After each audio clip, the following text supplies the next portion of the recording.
अभी है basic course. Basic course में कल हमने देखा था कि आत्माओं का जो सेटिंग है परम धाम में, उसी से रिलेटेड नीचे कल्प वृक्ष दिखाया हुआ है, उल्टा वृक्ष मनुष्य सृष्टि रूपी वृक्ष।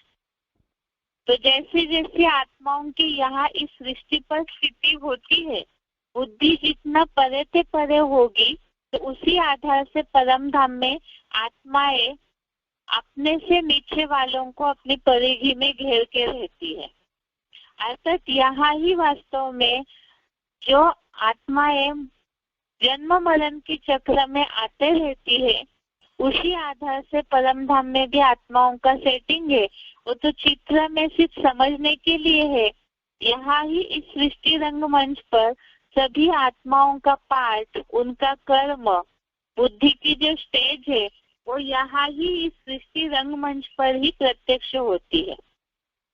इतने जो वैरायटी पत्ते, टालियां, शाखाएं इस उल्टे मनुष्य सृष्टि रूपी वृक्ष में दिखाए हुए हैं, तो ये सारे ही अपने अपने समय पर धरती पर उतर के इस रंगमंच पर अपना शरीर रूपी वस्त्र धारण करके बदल बदल के पाठ बजाते रहते हैं।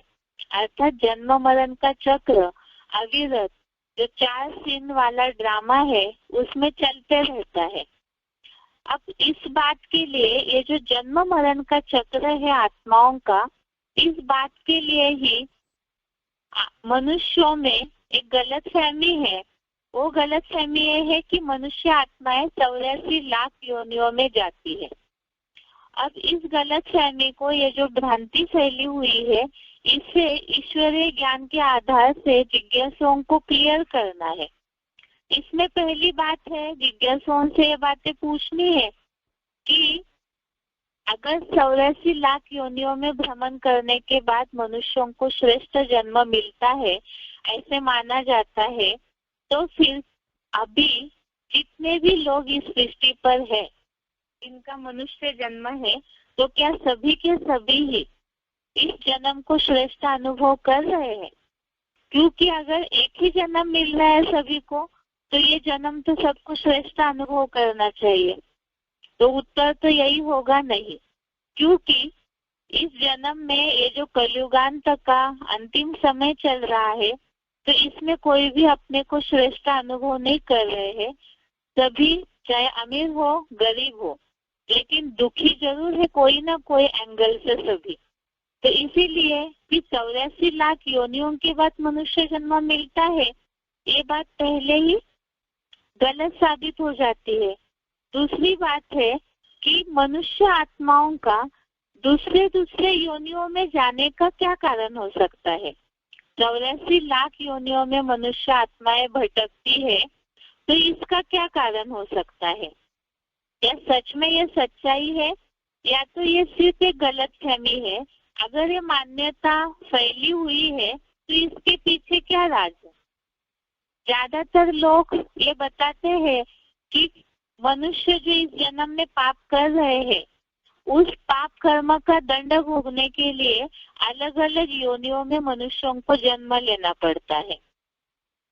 अगर ये बात ऐसी ही है कि पाप कर्मों का दंड भोगने के लिए मनुष्यों को दूसरे योनियों में जन्म लेना पड़ता है, तब एक बात हम टैली करेंगे कि आज जानवर ज्यादा दुखी है, पशु पंछी जानवर जो भी अन्य योनिया, वो ज्यादा दुखी है या मनुष्य ज्यादा दुखी है? अगर इस बात को टैली करेंगे तो देखा जाएगा जानवर फिर भी बहुत आराम से घूम रहे हैं, क्योंकि मनुष्यों में बुद्धि की दात है, इंद्रिया ज्यादा है, समझ शक्ति और योनियों की प्राणी पशु पंछियों की तुलना में ज्यादा है। तो मनुष्य सुख भोगने की ताकत भी ज्यादा रखता है और दुख भोगने की ताकत भी ज्यादा रखता है। अब इसे कैसे माना जाएगा कि मनुष्य ज्यादा दुखी है? कोई कहे कि जानवरों को तो रहने के लिए मकान नहीं रहता है, खाने पीने के लिए नहीं रहता है, ये सब ठीक है, लेकिन क्या जानवरों को अपने रोटी कपड़ा मकान की चिंता रहती है? आज मनुष्य इस बात के चलते जितना परेशान है, जितना चिंतित है, अगर देखेंगे तो मानसिक परेशानियां, मेंटल टेंशन, मेंटल डिप्रेशन या जो भी ऐसी मानसिक तनाव वाली समस्याएं हैं, तन की बीमारियां हैं, ये सब किस कारण हो रहा है? मनुष्यों को दुखी है, रोटी कपड़ा मकान की चिंता, अपने देह के संबंधी और वो जो पीढ़ियां चलती है उसके पीछे चिंता। तो ये सारी चिंताएं मनुष्यों को सताती है। जानवरों को अपने ये सब बातों के लिए तो कोई चिंता करते हुए किसी ने देखा नहीं होगा, वो बहुत आराम से रहते हैं। और देखा जाए तो मनुष्य आज जितना परेशान है उतना जानवर नहीं। कैसे? दुनिया में कहा जाता है कुत्तों को मिलता दूध भात, बच्चे भूखे चिल्लाते हैं। ऐसे क्यों? आज जानवरों की कीमत मनुष्यों से भी ज्यादा है। मनुष्यों को नौकर के रूप में रखेंगे तो भी बहुत गिन के पैसे देंगे, लेकिन कुत्तों को फ्री में ही रखते हैं लोग, और उनके पीछे देखभाल के लिए अलग नौकरों को रखा जाता है। तो इसका मतलब जानवर ज्यादा सुखी है, कारों में घूमते हैं, अमीर लोगों के साथ आराम से रहते हैं। तो फिर मनुष्य ज्यादा दुखी है तो अलग योनियों में मनुष्य को जाने की क्या दरकार है? क्योंकि दूसरी योनि में जाएंगे तो देखेंगे जानवर तो सुखी दिखने में आ रहे हैं। एक तो उनको सेंस नहीं है, इतना दुखी उनको भासना भी नहीं होती है, और दूसरी बात वैसे भी अगर तुलना की जाए तो बहुत आराम से है। कोई कहे जंगल के जानवर, तो जंगल के जानवर तो मनुष्यों के साथ रहने वाले जानवर की तुलना में और ही आराम से रहते हैं, क्योंकि उनको तो वहाँ और भी कोई बंधन नहीं है, कोई डर नहीं है, वो आराम से ही रहते हैं। लेकिन मनुष्यों का क्या है? मनुष्यों को तन, मन, धन, समाज, सरकार, प्रकृति, संबंध, सब बातों से चारों ओर से चिंता ही चिंता है। जब मनुष्य योनि में ही इतना वो दुखी परेशान हो रहा है, तो अलग योनियों में अपने पापों का दंड भोगने के लिए जाने की मनुष्यों को क्या आवश्यकता है? दूसरी बात है कि अगर देखा जाए आज के जमाने में गरीब बहुत ज्यादा परेशान है। जो बोला जाता है नहीं दरिद्र सम पातक पुंजा, गरीबी जो मिलती है वो अभिशाप है बोला है दुनिया में। दरिद्रता, गरीबी, ये कहा जाता है कि कोई पूर्व जन्मों के पाप है, इसके कारण मिला हुआ है। तो फिर जब पापों का दंड इस रूप में मिल रहा है तो अलग से योनियों में जाने की क्या आवश्यकता है?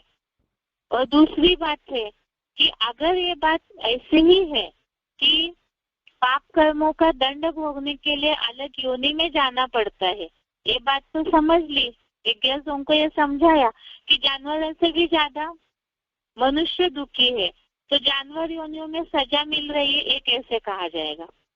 दूसरी बात है, अगर ये बात दंड की बात, पाप कर्मों के भोगने के लिए अलग योनियों में जाने की बात अगर है, तो फिर 84 लाख योनियों की बात तो अब की नहीं है, ये तो बहुत पुरातन समय से, सदियों से, वर्षों से, युगों से चलती आई है। जब से द्वापर युग शुरू हुआ तब से ये भ्रांति कहीं ना कहीं चलती आई, तब तो अब कलयुग के अंत में ये फैली हुई है। अगर ऐसे है तो फिर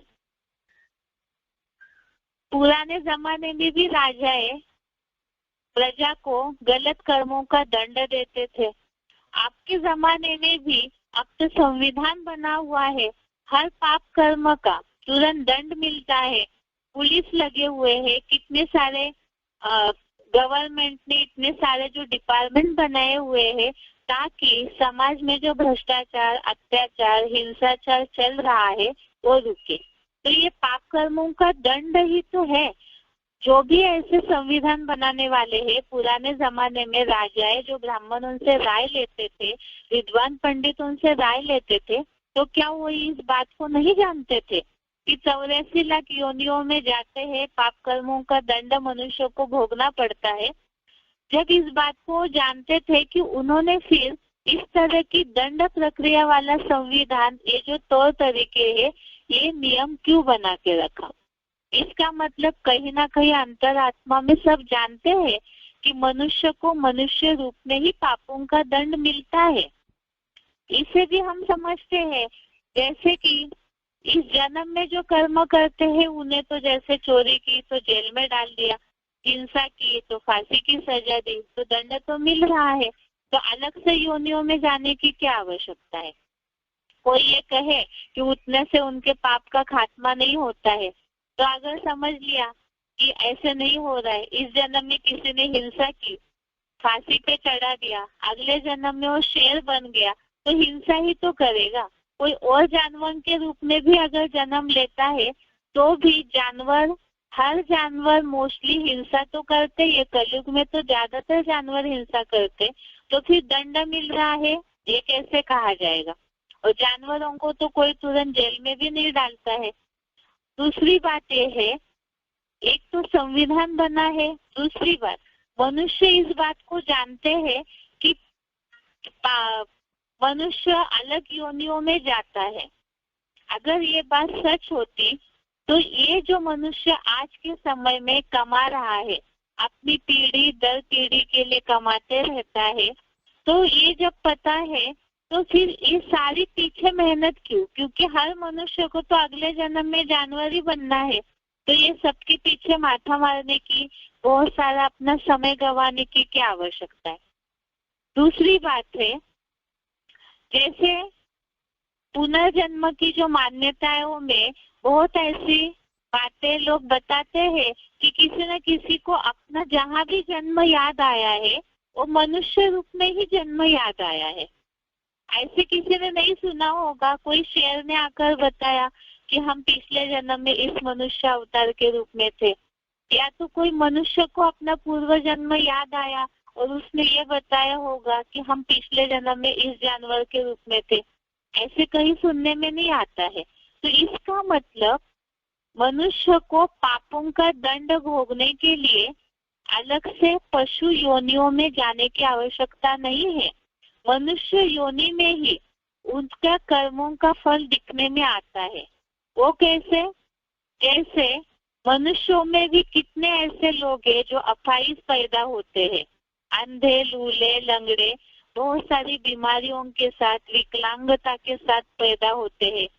कई लोग जो जन्म से ही नरक जैसे परिवार में जन्म ले रहे हैं, गरीबी इतनी रहती है तो खाने पीने के लिए नहीं मिलता है, तो वो पाप कर्मों का दंड ही तो है।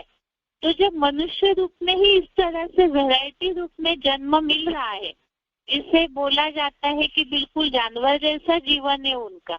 ऐसे भी लोग कहते हैं जो भी इस तरह से झोपड़ियों में रहते हैं, बहुत गरीब लोग हैं, तो ये सब पापों का दंड ही तो है। दूसरी बात है, बीमारियां जो वैरायटी आती है तो उसे भी लोग मानते हैं, भक्ति मार्गीय लोग, कि वो भी कर्म भोग है। कहीं ना कहीं कोई जन्म में पाप किया या इसी जन्म में कर्म किया, दुष्ट संकल्पों की तीव्रता इतनी ज्यादा है कि वो इसी जन्म में उसका दंड मिलता है। तो फिर मनुष्य को पापों का दंड भोगने के लिए अलग योनियों में जाने की क्या आवश्यकता है। दूसरी बात, कोई भी जब शरीर छोड़ता है तो अंत में किसी से ये बोलते हुए नहीं सुना होगा कि हम अगले जन्म में सांप बन रहे, ये बन रहे हैं, क्योंकि कोई भी ये नहीं चाहता है कि हम अगले जन्म में जाकर के कोई जानवर के रूप में जन्म ले। तो मनुष्य अंतरात्मा में तो इस बात को जानता है। अब जब ये बातें सही समझ में आ गई कि मनुष्य को पाप का दंड मनुष्य योनि में ही मिलता है, जानवर योनि में जाने की आवश्यकता नहीं है, तो फिर ये भ्रांति या ये गलतफहमी कहाँ से निर्माण हुई? ये निर्माण इसलिए हुई क्योंकि मनुष्य जन्म लेते लेते, जो 84 लाख योनियों का नहीं, 84 जन्मों का चक्र घूमते घूमते जब आत्मा रूपी बीज की शक्ति क्षीण हो जाती है, इंद्रिया ज्यादा है, तो मनुष्य सुख भी ज्यादा भोगता है और वो सुखों में इतना लिपट जाता है कि उसके चलते देहभान बढ़ के वो पाप करने लगता है। और पाप करते करते बुद्धि इतनी ज्यादा क्षीण हो जाती है कि वो जानवर जैसी जिंदगी जीने लगता है। जैसे देखा जाए तो आज मनुष्यों की हालत ऐसी है, जैसे बंदर है तो बंदर जितना कामी क्रोधी लोभी होता है तो वैसे ही आज मनुष्यों की स्थिति है। मनुष्य जितना विकारी हुआ है, हिंसा करने वाला हुआ है, तो जानवर फिर भी उनमें अपना कोई ऐसा रहता नहीं। जब उनके ऊपर कोई आक्रमण होता है तो ही वो हिंसा करने लगते हैं। लेकिन मनुष्यों की हालत ऐसी है, देहभान इतना बढ़ गया है कि अपने स्वार्थ हेतु ही वो लगे हुए हैं और उसी के कारण वो जानवर जैसी जिंदगी जीते हैं। काम और क्रोध इतना ज्यादा भरा हुआ है कि मनुष्य आज इतने हिंसाचारी हुए हैं कि शेर की तरह ही बिल्कुल खूंखार बन चुके हैं। शेर जो वो फिर भी अपनी पेट पूर्ति के लिए करके शांत रहेगा, वो कोई अपनी पीढ़ी दर पीढ़ी के लिए कमाने की चिंता नहीं रखता होगा। लेकिन मनुष्य आज इसीलिए हिंसा कर रहे हैं, चोरी डकैती लूटमार आतंकवाद ये सब इसीलिए कर रहे हैं क्योंकि मनुष्य स्वार्थ में पूरा लिपट चुका है। तो इसीलिए वो जानवर जैसी बुद्धि वाला बन चुका है, अपने पापों का दंड भोगता है। तो इसीलिए ऐसे ऐसे जीवन मिलता है कि पूरी जिंदगी भर गधे की तरह भार वहन करते रहता है। जो लोग कहते भी है कि गधे की तरह जिंदगी हो गई है इनकी। तो ये क्यों प्रचलन हुआ? इन सब बातों का प्रचलन क्यों हुआ? क्योंकि मनुष्य ही आज जानवर बुद्धि वाला बन चुका है, जानवर जैसी जिंदगी जी रहा है। प्राणियों के लिए, जानवरों के लिए फिर भी माना जाएगा क्योंकि उनमें मनुष्य की तुलना में बुद्धि की समझ कम है। लेकिन मनुष्य में बुद्धि होते हुए भी क्षीण कर चुका है अपनी बुद्धि स्वार्थ हेतु पाप कर्मों के कारण, तो कीड़े मकोड़ों की तरह वो दुखदाई भी बन चुका है। तो इसीलिए बोला है मनुष्य को अलग से पशु की योनि में जाने की क्या आवश्यकता है, वो तो यहाँ ही वास्तव में पशुओं की तरह जिंदगी जी रहा है। इसीलिए ही ये बोला गया है, ये भ्रांति फैल गई कि मनुष्य 84 लाख योनियों में जाता है। माना मनुष्य की बुद्धि 84 लाख योनियों जैसे जो कीड़े मकोड़े हैं, जानवर है, उनकी तरह ही उसकी बुद्धि और उसका जीवन हो जाता है। आज कलयुग में देखेंगे तो यही हाल है मनुष्यों की बुद्धि का। जैसे कि मुरलियों में बहुत ऐसे उदाहरण है जो जिज्ञासुओं को हम समझा सकते हैं। लोग आज कर्मों को ही बहुत महत्व दे रहे हैं। जैसे गधा भी कर्म करता है तो क्या उसका कर्म कई दुनिया अच्छी बना सकता है? नहीं बना सकता है। तो आज मनुष्य भी अपने स्वार्थ हेतु यही कहते हैं कि कर्म करना है। गुरु की औलाद बन गए हैं तो कर्मों को महत्व दे रहे हैं, लेकिन कौन सा कर्म करना चाहिए जिससे अपना भी जीवन सुधर जाए और समाज का भी जीवन सुधर जाए, ये समझ नहीं है।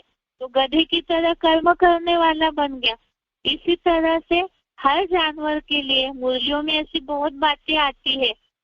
जैसे बिच्छू की तरह डंक मारने वाला बन गया है। बिच्छू जैसे जहाँ भी मुलायम स्थान देखेगा डंक मारता है। तो आज मनुष्यों की भी क्या हालत है?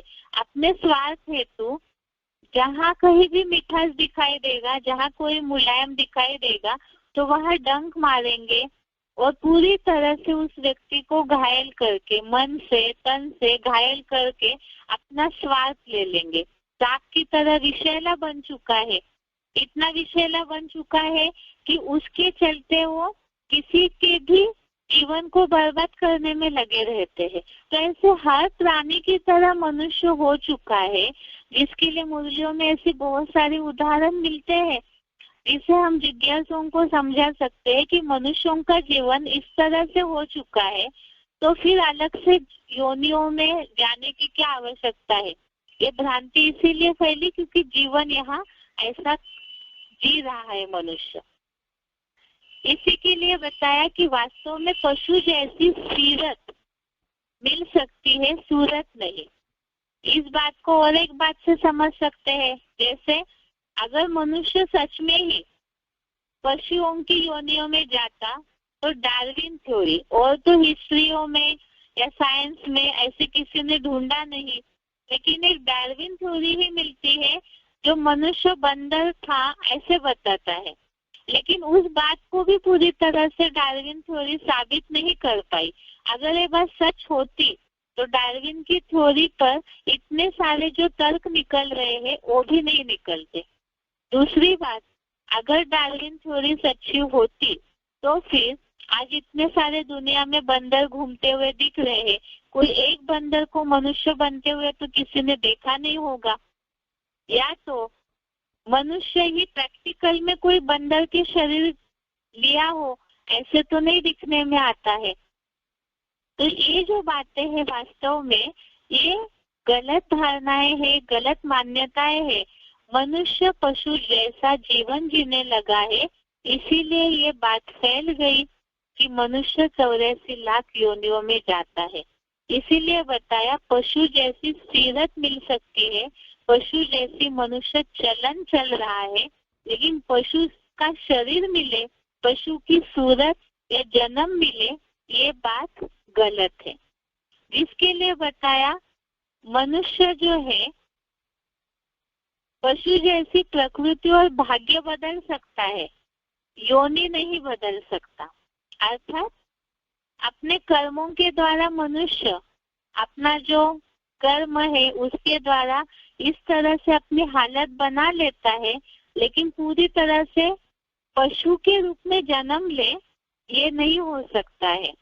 तो इसीलिए ही ये जो बात है, इन बातों से ये बात साबित हो गई कि पहली बात तो 84 लाख योनियों में मनुष्य आत्मा नहीं जाती है। और ये बात अगर जिज्ञासु उठाते हैं पाप कर्मों के दंड की, तो उसके लिए अभी बहुत सारे उदाहरण बताए। और फिर मनुष्य पशु योनियों में नहीं जाता तो ये बात क्यों फैली, तो उसके लिए भी बता दिया कि पशु जैसी सीरत या चलन मिलती है, सूरत नहीं, पशु योनि में नहीं जाता है। तो आज मनुष्यों का जीवन ऐसे हो चुका है। इसके बाद इस बात को काटने के लिए और भी बातें हमें समझनी है कि अगर ऐसी 84 लाख योनियों में नहीं जाता है, ये और किन बातों से साबित कर सकते हैं।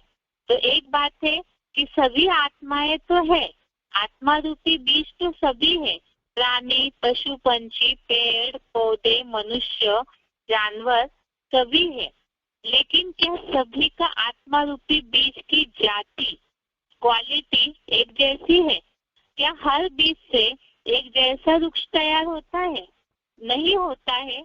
तो फिर इस बात को भी हमें अच्छे से समझना है, जिससे कि जानवर योनि में ही क्यों जाता है, मनुष्य योनि में ही क्यों जन्म लेता है, इसे हम समझेंगे।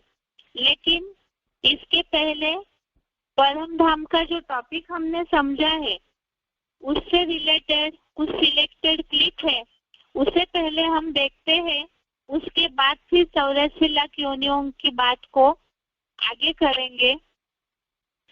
परम धाम से रिलेटेड जो शिव बाबा ने क्लैरिफिकेशन दिया है, पहले है वार्तालाप नंबर 1772। ये वार्तालाप से लिया हुआ पॉइंट है। वार्तालाप डिस्कशन नंबर 1772।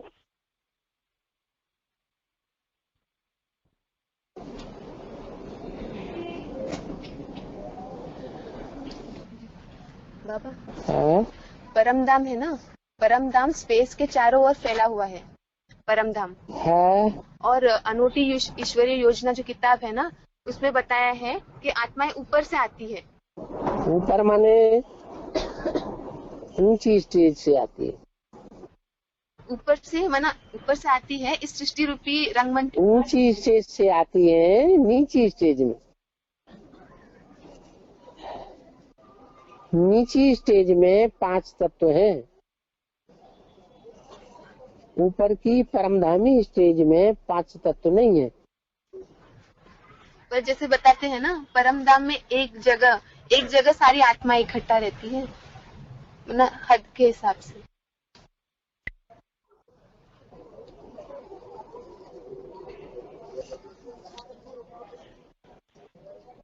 ये पृथ्वी है। ये पृथ्वी गोल, इसके आसपास वायुमंडल है, वायुमंडल के आसपास स्पेस है, सूरज चांद सितारों की दुनिया, उससे भी पार है परम धाम, अनंत आकाश जैसा।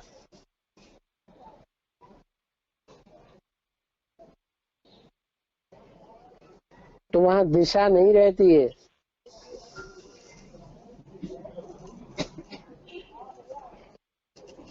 इससे जड़ा पृथ्वी जो है, जड़त्व के नजदीक जो आत्माएं जितना नजदीक है वो उतना ही नीची कोटि की है, चाहे कोई भी दिशा में हो। तो नीची कोटि की आत्माएं अपने से ऊपर की आत्माओं को क्रॉस नहीं कर सकती। शिव है सबसे ऊंची स्टेज में, सबको घेर करके रहा है, सबको कवर करके रहता है। उससे नीचे है प्रजापिता, उस शिव को क्रॉस नहीं कर सकता। क्या?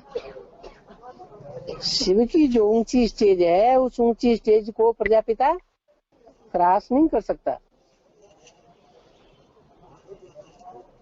उसी तरह और जो नंबरवार ब्रह्मा नामधारी हैं,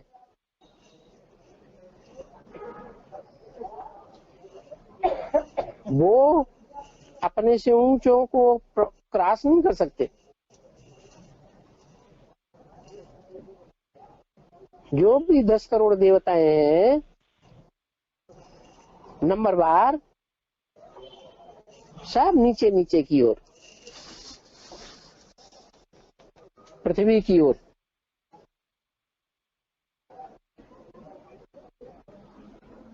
फिर और धर्म की आत्माएं, धर्म पिताएं, वो और नीचे की ओर। वो जिस स्टेज पर हैं अपने से नीचे वालों को क्रॉस करके रहेंगे। जैसे धर्म पिताएं हैं, वो अपनी प्रजा को क्रॉस कर सकते हैं, लेकिन देवताओं को क्रॉस नहीं कर सकते।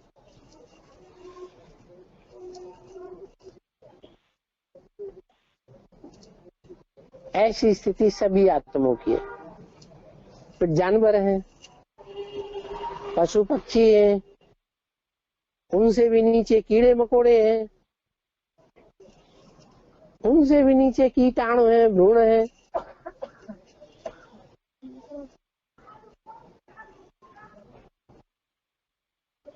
मनुष्य की एक बूंद में ढेरों मलेरिया के कीटाणु हैं।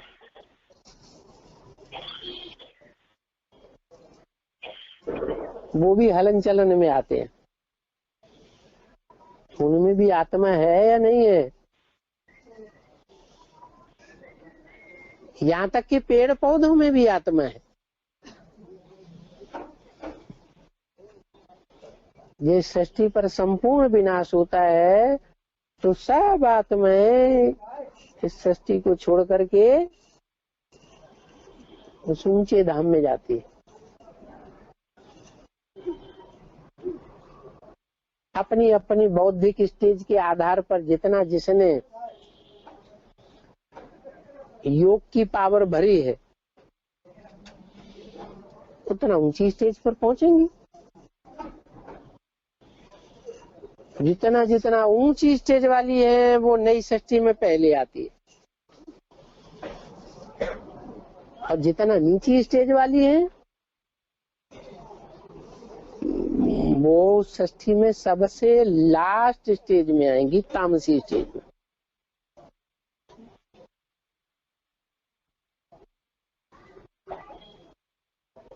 तो ऐसे नहीं है कि परम धाम की कोई दिशा है।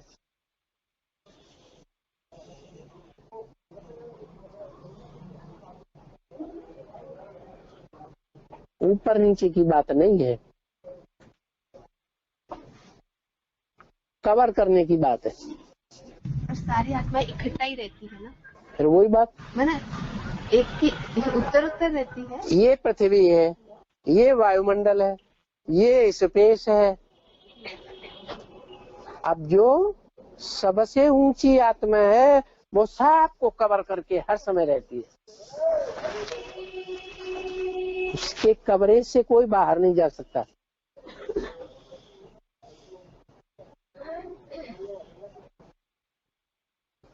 एक जगह टिके रहने की बात नहीं है।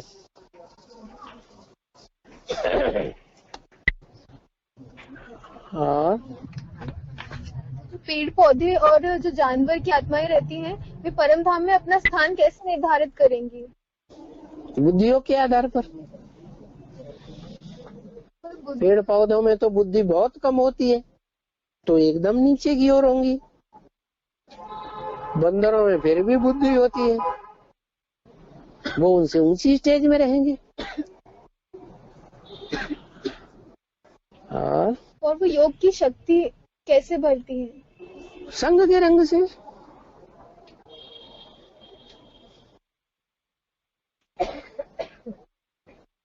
संग का रंग नहीं लगता है। पर कैसे हो? अरे एक बैटरी है और एक छोटी बैटरी है, और तार के द्वारा दोनों का कनेक्शन कर दिया, या नजदीक आ गई तो पावर भरेगी छोटी बैटरी या नहीं भरेगी? भरेगी, क्योंकि वो खाली है, वो भरी हुई है। तो ये सब छोटी बड़ी बैटरीज है। देव आत्माएं, मनुष्य आत्माएं, राक्षसी आत्माएं,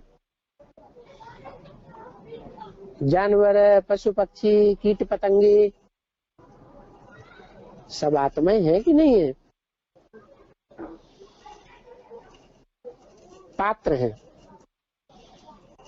कोई छोटे बुद्धि रूपी पात्र, कोई बड़े बुद्धि रूपी पात्र। कोई में ज्यादा शक्ति समाएगी, कोई में कम शक्ति समाएगी।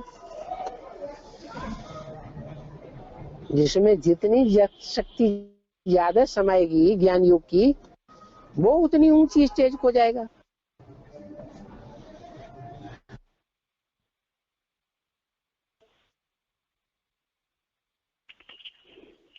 आगे है वार्तालाप नंबर 133, डिस्कशन नंबर 133।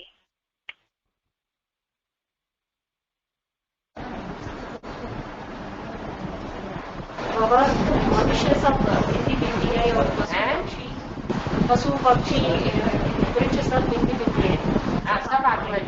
सब आत्मा का बाप तो सुप्रीम सोल है।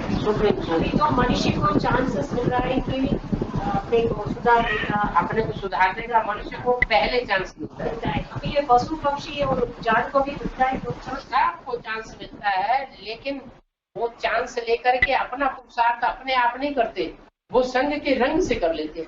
तो पशु पक्षी माने पशु पक्षियों को भी संघ का रंग मिलता है, वाइब्रेशन का। मनुष्य जब वाइब्रेशन मनुष्य का जब सुधरता है तो सारी दुनिया के पशु पक्षी, कीड़े मकोड़े, सब का वाइब्रेशन सुधर जाता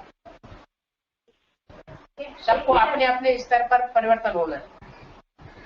एक ही एक जैसा परिवर्तन होता है क्या? एक जैसा कैसे होगा? बुद्धि के स्तर जितना तीव्र होगा, मन बुद्धि रूपी आत्मा जितनी सूक्ष्म होगी उतना ही परिवर्तन होगा, या बराबर बराबर परिवर्तन होगा?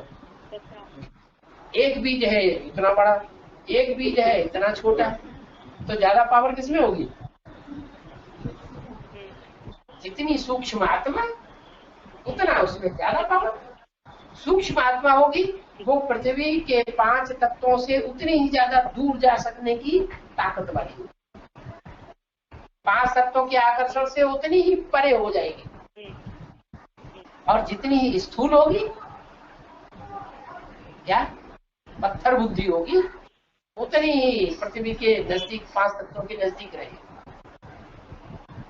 पृथ्वी के बाद वायुमंडल, वायुमंडल के बाद स्पेस, स्पेस के बाद परमधाम।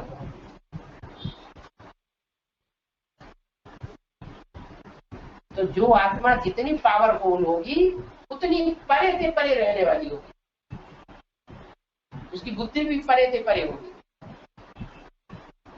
और जो जितना ज्यादा बुद्धि में परे होगा उतना ही दूसरों को कंट्रोल कर सकेगा, अपनी परिधि में रख सकेगा। परिधि माने ये परिधि, इसको कहेंगे परिधि।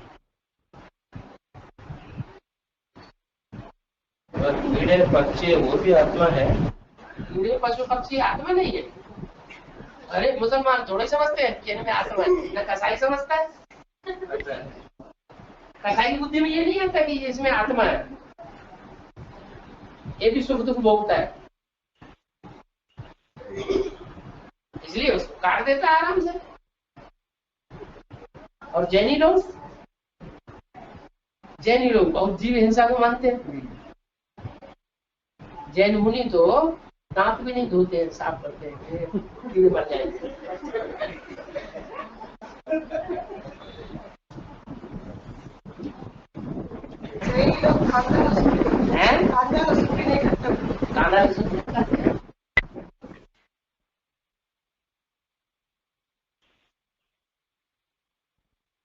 अभी जो वार्तालाप देखा हमने 133 नंबर का, वो 25 मिनट के बाद है पॉइंट।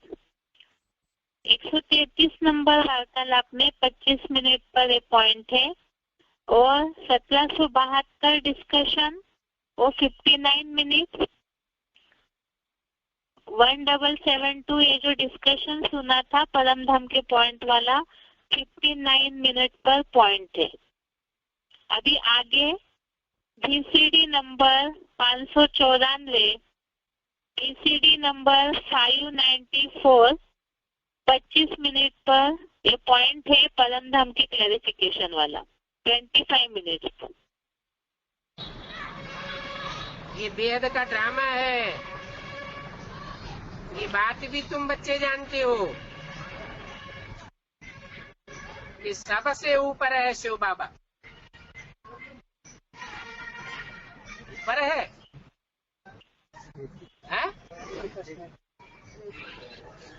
ऊपर माना श्रेष्ठ है, माना ऊपर नीचे दाएं बाएं आगे पीछे की बात नहीं है।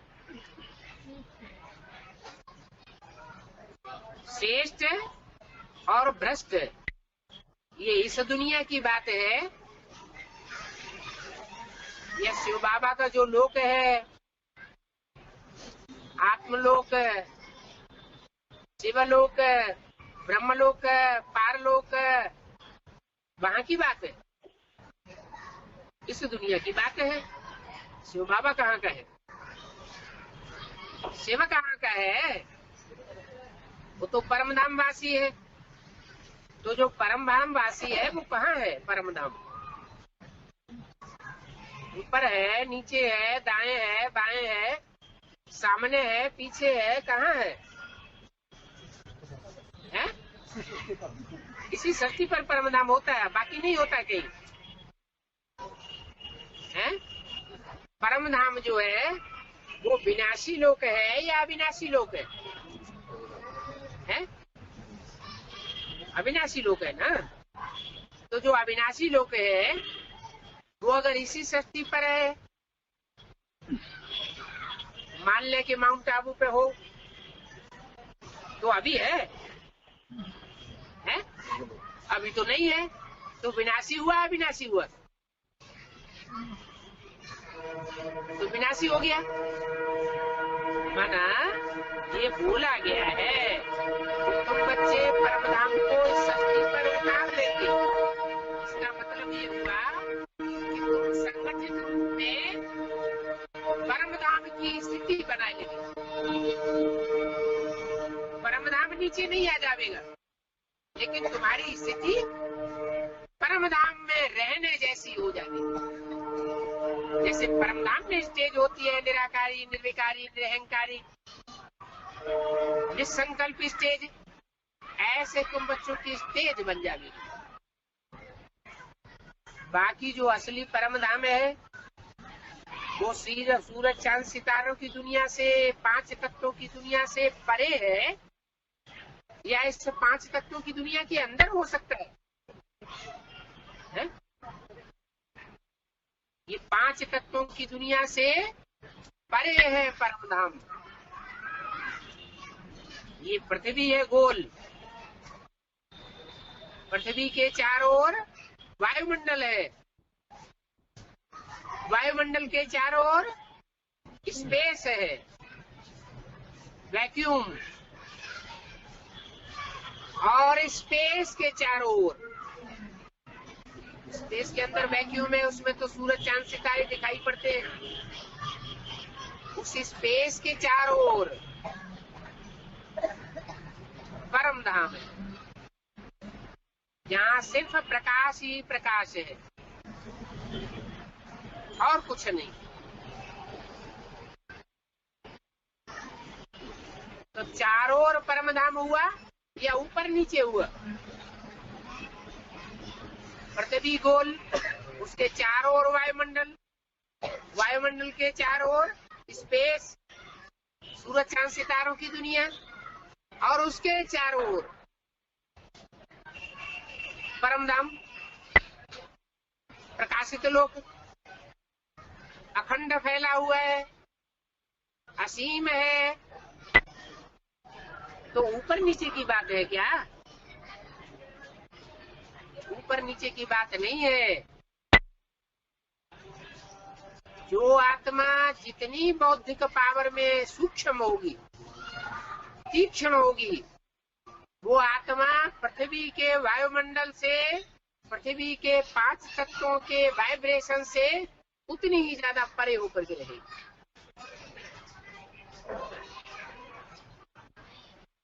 जो भी मनुष्य आत्माएं है वो नंबरवार बुद्धिमान है, और सुप्रीम सोल सब बुद्धिमानों की बुद्धि है। तो वो परम धाम में सब मनुष्य आत्माओं को ही नहीं, सारी जीव जंतु की आत्माओं को परिधि में लेकर के रखता है।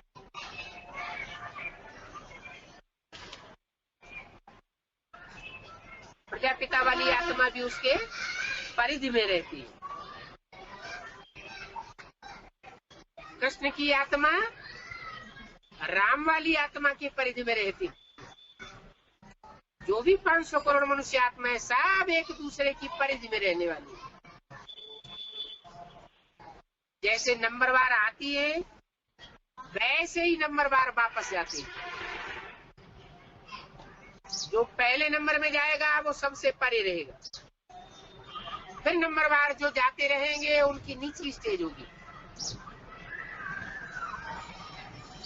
पशु, पक्षी, पतंगे, कीड़े मकोड़े बुद्धि की स्टेज के अनुसार एक दूसरे से नीचे नीचे स्टेज में रहते जा रहे हैं।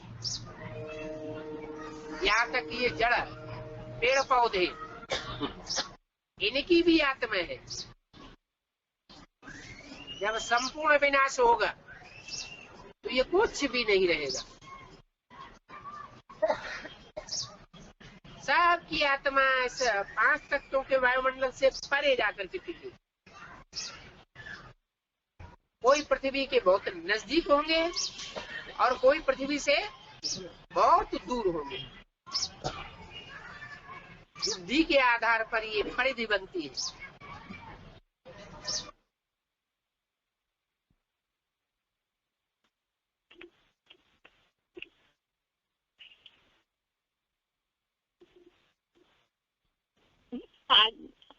आज के लिए यहाँ तक ही।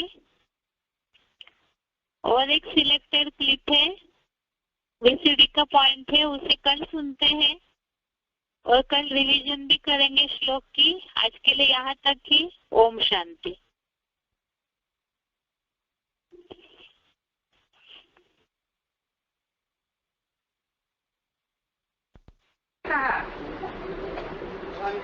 बाप ने कहा,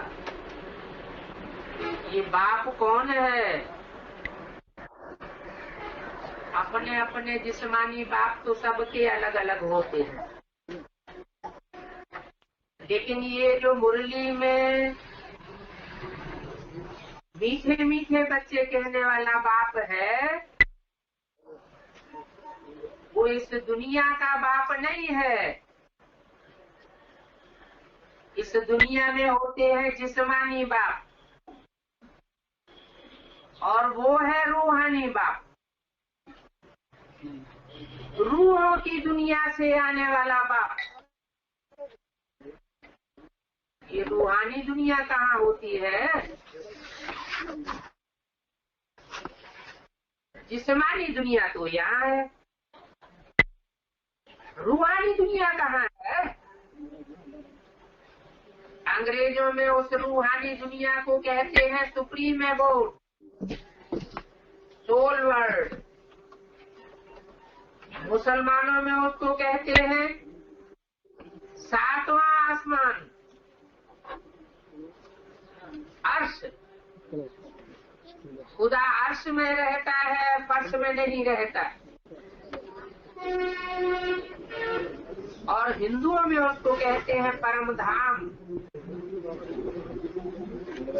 जहाँ से वो रूहानी बाप आता है, ब्रह्मलोक।